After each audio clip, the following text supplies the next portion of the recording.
Hey, what's up, y'all? So, we back with another interview. My name is Noah, of course, and you? Farad. Farad. What's up, bro? What's good? So, today we're going to be talking about everything from worst experiences to best experiences to growing pains to just showings and not getting no results from it right away. And he's from Jersey, I'm from Jersey. We both work super hard to make it to wherever we gotta go. Like, we from another state, so of course we going hard all the time. You have no excuse not to go hard, and that's what we want to explain to you today. So let's get into it. How old are you, bro, and where you from? 19, from Jersey City, New Jersey. 19 years old. 1099. 1099. That's what I'm talking about, bro. How many viewings you had? About like 6 or 7. 6 viewings. 19 years old, experienced, and he got some worst experience. His worst experience he's going to share with you right now. It's pretty Alright. crazy. But you're not going first, or I'm going first? Well, my worst experience is, so I went to a building management to get a key. I was all hype because I had a promising prospect. So she was willing to pay broker's fee and everything. So I go to the unit, bro. She's like, oh, go to the door, it's open. You got 2 units in that building that's open. I go, pull on the handle, it's not open. So I'm like, maybe I'm bugging. I go, pull on somebody's door, I hear dogs barking, going crazy. I'm like, oh, I'm sorry. So I'm looking, I'm like, yo, I must be bugging. Call her back. She's like, oh, it's locked. Oh, I'm sorry, they might be doing renovations. Go to the next building and try to open the door. So I try to go from selling 3-bedroom, 1 bathroom to a 1-bedroom, 1 bathroom. And I had to basically try to like sweet talk her into not thinking I'm a dickhead. Wait. So They you made me- originally went for a 3-bedroom. Yes, And ended bro. up trying to show 1? Yes, because they're incompetence. That's what I'll be telling you. Nah, that's They crazy. tell us to do one thing or they make us advertise something and it's not true. So we're not lying to our clients, it's them lying to us. So we're not the bad guys. Right, we're just like the messengers, Yeah. basically. We're trying to make you feel as safe as it can be without any like delinquencies or like making you wait. Like, was your client already there or no? So she had to wait like 5 minutes because I had to like kind of clean up the. That's another thing. When you bring a client to a place, sometimes they got like rags and shit in the refrigerator, and sometimes you got to throw that under the kitchen sink, literally. So like, it's nowhere else to put it. I'm not gonna put it in my pocket. That's going under the kitchen sink. Right. We're not gonna open that, and that's what it's gonna be. It's not our apartment. It's building management. We're independent contractors. We find y'all the unit. How the unit is how we gotta show y'all. So sorry about that if y'all had a bad experience. What's your worst Right. experience? So my worst experience is probably my second showing. My first one, like the clients or whatever just flicked on me, so it was like I don't really count that. But the second one, it was this Asian lady. I don't know like what exactly like race she was, but I know she was Asian. And she didn't speak much English, so it was just like a lot of miscommunication. But I did show her the apartment, and when I got her to sign, when I pulled out these 3 documents to sign, she was like, oh, I'm not signing that. Like, you didn't tell me anything about this. Like, Yeah, I'm not signing this. Like, and I was just like, I was trying to explain to her. I'm like, this is not a contract or anything. Like, it's nothing crazy. Like, I just need you to like go over this, and like I just disclosed to her, like I literally explained to her like every document. Like I sat there for like 10 minutes explaining to her everything, and she just was like, I'm not signing it. And then I even tried to like, well, I didn't know at the time that I have this document that basically states like if someone doesn't sign it, that I just write it down so it's documented that they refuse to sign. Yeah. I didn't know about this, so I got her to try to sign that, and she just was like, I'm not signing anything. And basically, like, she just thought I was trying to like get her, basically, and I just was like, it's not that. Yeah. Was it on Facebook Marketplace? Mm-hmm. Yeah. So like I was saying earlier, because we advertise on Facebook Marketplace, because it's free, of course. We advertise other places too, but they think you're a scammer, and you kind of gotta show your knowledge. Like, you're there to help people, and you gotta get pressed all the time to what you know. And sometimes when you advertise these apartments we can't get access to, it makes us look like fools, even though we know what we're doing. So just keep that in mind the next time you're talking to a broker. He's trying the best he can. He's being polite to you. Please reciprocate that, because it's not his fault. Yeah, so we've had bad experiences. Best experience I've had, though, is, well, I haven't closed yet. This is basically what it's about, working for free right now. But it was these two college kids. They came and they were willing to pay the broker's fee and everything. The living room was just too small. But they was going to go for it because I was a nice guy or whatever. They're like, oh, I don't want to waste your time. I'll get the apartment. And I'm like, no, if you don't want this apartment, why would you even, just for my liking, and I'm only here for a day, you got to be here for 12 months. Don't sign a contract because I'm wasting time. Like, no. So that was a great gesture to let me know I did my job well, but no, I didn't accept it.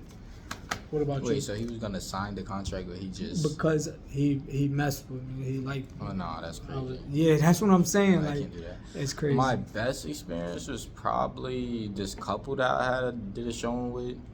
Like, they was like cool. They both was cool. I don't know. They was just cool people. Yeah. And they liked the apartment, but the problem was it wasn't for them. It was for their parents. So like, I needed their parents' information if I was gonna put in an application for them, and they never like ended up hitting me back afterwards. But that was the best one, even though I like never got a response. Like, they was cool people. Like, we had a few laughs and stuff. They liked the apartment. There was nothing wrong. They signed the documents. Like, everything went smooth. So I was like, that's my best one. Yeah, and you need to talk to your clients too on a human level. You could crack a joke, not inappropriate, but talk to them. You don't always got to be serious and talking about money. Yeah, that's another thing. Like, I was like, I don't really, well, I'm not gonna say I don't talk to people like they're humans, but like, I was just starting to do that again, because like, I gotta remember that these are like people. I'm not just like trying to use them for money, basically. Yeah. So like, they were a couple, but I forgot. I didn't forget, but like, I had said something about like, do your parents have kids? And I was talking to the girl, and I think like it was for the guy's parents. Yeah. So it was just weird, because it was like I guess to them it seemed like I was trying to make them like seem like they were siblings when they were like really related. Together, yeah. So I'm like, oh, that's crazy. Like, when I look back at it, I'm like, out of here, couple. Sometimes you don't even notice you say stupid shit when you're starting out until you're laying down and you're like, I could have had that money. I said something stupid to mess it up. That's probably why they never hit me back. Yeah, so they're like, oh, he making it seem like we're siblings. Like, what's going on? It's weird. So like, if somebody ever was to like just back out a deal like without no warning, that means you probably said something stupid. So just keep that in mind, and they're not playing games with you. They thought you were playing games with them, so they disappeared on your ass. That's what happened. But not even though. A lot of people just disappear, like, with no explanation. So yeah, if we use Zillow and Zumper and all that, though, I think it's more real people, like serious people. Yeah, than Facebook Marketplace. Facebook or like the Marketplace renting apps, but like made for renting specifically. Like rooms. Because like if somebody's on that app, then clearly they're looking for something. Because they're on a whole app just to find something. Compared to like just opening up Marketplace and like seeing apartments and shit. Okay. I mean, yeah, that's what I found too. Have you ever seen an apartment that looks kind of abandoned? Like, what the fuck? Why would y'all try to sell this? I haven't seen an apartment that looked abandoned, but I have seen like a building hallway and elevator that just looked crazy. Yeah, like. But I didn't even get in an apartment, so who knows what the apartment looked like? Yeah, like that makes you look bad too. Like, if you don't advertise the hallways or whatever, you at least gotta make sure you know what it looks like, because they would like the apartment and not like the hallway, and they'll be sketched out and they won't even they mess around and get there before you see the whole way and they'll stand you up because like this guy got me set up in a abandoned house, like abandoned building, because the buildings be looking crazy. This is New York, so Right. you got graffiti, you got things like that. That it just happens. But yeah, you gotta know what the apartment is, and not is, but like you gotta know what the apartment looks like. You gotta know what Yeah, the building looks like before doing a showing. Don't just go to a showing and be seeing an apartment for your first time like the client, because then it's like, okay, this is new to both of us. Like, yeah. now it's like this guy is selling me something that he has no idea about. Like, you want to know what you're talking about if they have questions. Yeah, you do not want to look weird. It's a bunch of things that can make you look weird, just basically because you're on Facebook Marketplace. If you do use that, that alone makes you look sketchy. Yeah, like if you're on Facebook Market, like try your best to just give people a number and speak to them over the phone. Cause, Yeah, like, exactly. you get them on the phone, then you're good. Because like there's a lot of scammers on Marketplace, so it's like you got to speak to these people. Yeah, and a lot of people are at work, so if they say they're at work and they're going to call you later or whatever, they might hit up another agent and actually like we're numbers to them too. So I'm agent number 5, he's agent number 2, and they need the apartment just like we need to sell the apartment too. So you got to work quick, you got to know what you're talking about, and you can't sketch nobody out because the first impression is the best impression. And Pretty much. Like Yeah. today, this client. Well, yesterday I spoke to him like pretty late at night. They tell you not to work at night with clients, but I be up at that time sometimes, so I respond to people. same. But I got him to send me his number, but I was like, all right, it's late, so I'm not gonna call you now. Told him I'll call him today, which I asked him if it was okay, and he like never responded. So I just called him, and he answered. So it's Okay. like you gotta really like contact people. You can't just like not expect people to come to you, It was especially a- as like a new agent. It was a pleasant conversation though. Yeah, it was good. Okay, cool. Yeah, that's another thing. You could just pop up on people sometime. And also, have you ever showed up to a building management because they weren't answering your phone calls or your emails? Have you ever done that? No, not yet. Not I yet. plan on doing it though. Yeah, me too. Because this is ridiculous. They make you call them 8 times like you're their girlfriend that they don't want. You email them 5 times, and you email their boss's boss, and they won't fucking like what's going on. Yeah, emails is like you can send emails, but like I tend not to send emails if they don't have a phone number. Then I won't even like bother most of the time because emails is like it's hard for you to get a response. It's like a wasteland. It's like useless. Yeah, they leave you in the trash. But there is some companies that do respond to emails, so don't just not send emails. Like I've sent emails, but most of the time I don't ever get a response. So have you ever had times where you didn't expect to get the unit and you're like, oh fuck, I'm here now? Like, you mean like get in? Yeah, like they were being so difficult with you that you're like, it's nobody working here. Like sometimes, like one time I did go to building property management and it was just vacant. Like where they said the building office was, it was nothing. So I'm like, what the fuck? But I wound up getting into the apartment. It was Monarch, by the way. I wound up getting into the apartment because they have a leasing agent that was showing about 4 other agents and their prospects. So I just piggybacked. Once I seen they opened the door, I know that was Monarch, so I just walked in with them, the leasing agent. But nah, to answer your question, I never really had trouble getting into. Well, I have had trouble getting into an apartment, but like not before actually going to a showing. Like if I'm doing a showing or about to do a showing, I always like make sure I can get into the apartment. Like if it's lock boxes or if I schedule an appointment, like you have to do what you gotta do. Yeah. Like I don't want to be one of those agents who's just like, all right, we can meet on this day. Let's see the apartment. And now that they come and I can't get you into the apartment. We're just like wasting time. That sucks, yeah. I And was it's, like, that mad agent a unprofessional. bunch of times. They call you unprofessional. They call you Yeah, I've never. mother effer and stuff like that. But that's just being rushing and having anxiety and like, oh, if I don't get this now or I don't get into it now, or if I don't tell them the truth, I'm going to lose them. So sometimes you just be honest with them. Hey, they're not answering. Can I show you something similar? like I explained to y'all yesterday. Showing them similar options and comparables are very big to not letting the lead die. So if you let a lead die, that's because you didn't have options. And why don't you have options when you're supposed to post at least 20 times a day? 20 ads per day, people, at least. You should always have options with those numbers. But yeah, so we didn't even get into the ad posting. I'll probably get into the ad posting today. But yeah, I just wanted to show y'all another agent that like works for free and he lives far and he's just resilience. All of us has resilience because we're 1099. If you don't have resilience, then get out fast. Yeah, like if you're not, like if you're one of those who like think things come quick, or if you're like, oh, I'm a quick learner with everything, like this not that. It's Yeah. not. And if you're like a quitter, like if you like to quit things quickly, don't do this, because it's like you gotta be patient. Don't just give up quickly. It's the third time y'all heard that. So if y'all don't take nothing away, listen to these agents, bro. Like he's 19. By the time he get 27, my age, I'm 27. By the time he get 27, he might be a multi-millionaire. Listen to this guy. Like we speaking into existence. I think he got what it takes to be a successful agent. And watch, in like 5 months, I'm gonna interview him again. That chain's gonna be bigger. He probably have 2 chains.